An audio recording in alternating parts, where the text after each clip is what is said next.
Canon lied to us about the overheating on the R5. I've heard this opinion a lot.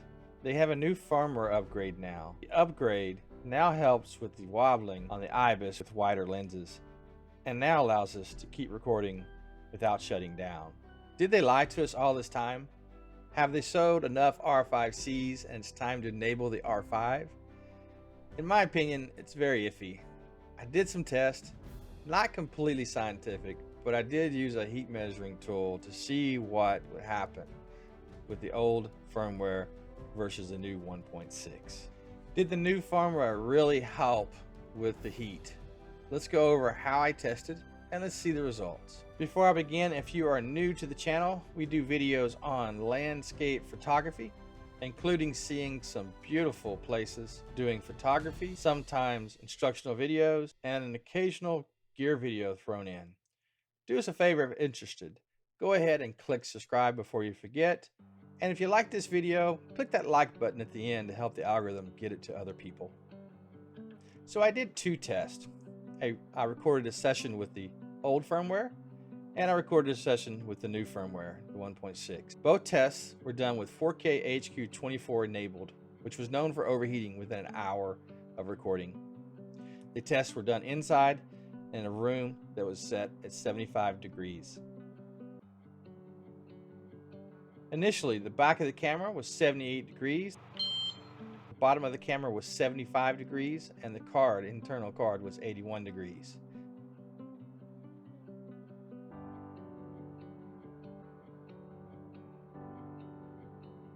"10 minutes in, back of the camera, 88 degrees, bottom 80.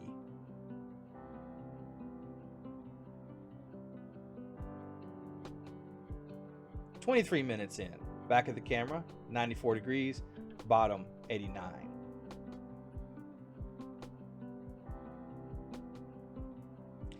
"40 minutes in, back of the camera, 97, bottom of the camera, 92. 49 minutes in, the overheated icon started flashing.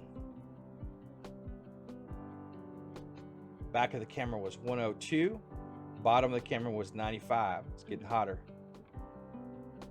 64 minutes in, back of the camera 105, it shut down. 65 minutes in, it shut down. Back of the camera 105, bottom of the camera 96. The internal card reached 113 degrees.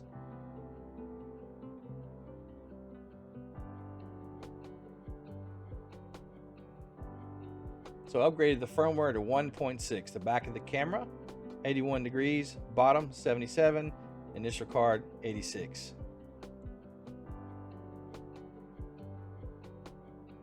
"10 minutes in, back of the camera 90, bottom of the camera 82.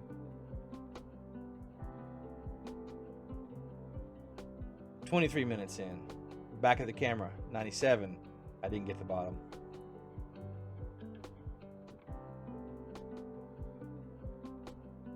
"48 minutes in, back of the camera 103, bottom of the camera 95. 71 minutes in, back of the camera 105, bottom of the camera 95, internal card 122. At this point, we would have bypassed the previous shutdown time, but the camera kept on going. 97 minutes in, back of the camera 105, bottom of the camera 97, internal card 115. 119 minutes in, back of the camera 106, bottom 95, internal card 116. So I stopped at this point. Over 2 hours of recording, no overheating. That was great. All right, so what did we learn from the tests? Good news, no more shutdowns. That is great. Let's take a look at the numbers. They are pretty much the same, wouldn't you say? One would have hoped perhaps a better algorithm to provide less processing and less overheating, but no. Basically the firmware just removed the auto shutdown. That appears to be all it did for the overheating. So my question still stands. Did Canon lie to us all this time? Canon R5C is now established, so it was okay to enable the R5 now. I don't know. Perhaps it took them several months to test the longevity of the R5 to make sure it could handle those heats over a long period of time to make sure the camera would last for us. Perhaps it was a good thing. Perhaps they didn't want to enable it until they tested it thoroughly. This is me trying to be positive. Trying to be positive about it. Who knows? What's your theory? What do you think happened? And why has Canon not really said anything? If you have any theories, hey, leave me a message below. Let me know what your theory is. Are they the evil company and they just didn't want to enable those features so they could sell more R5Cs? Or were they just not done testing yet?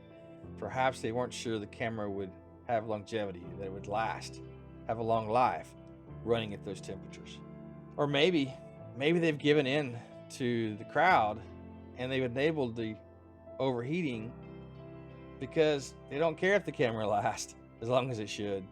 Perhaps we're going to find out a year from now that, well, the cameras aren't lasting as long as they should because the heat is wearing them down. Who knows? It's so iffy. I would think the camera's still going to last. I don't know about you, but I'm for one and glad the automatic shutdown is turned off. I would definitely be using the R5 more, even with me having an R5C. They both worked very well together. Again, I hope you enjoyed the video. I hope it was neat to at least see the temperatures of both the firmware before and the firmware afterward. To me, I find it interesting to see that the numbers, they really didn't change. And yes, they just enabled a switch to turn the auto shutdown off.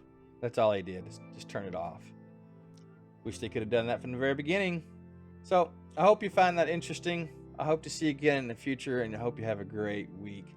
Thanks for watching. See you next time.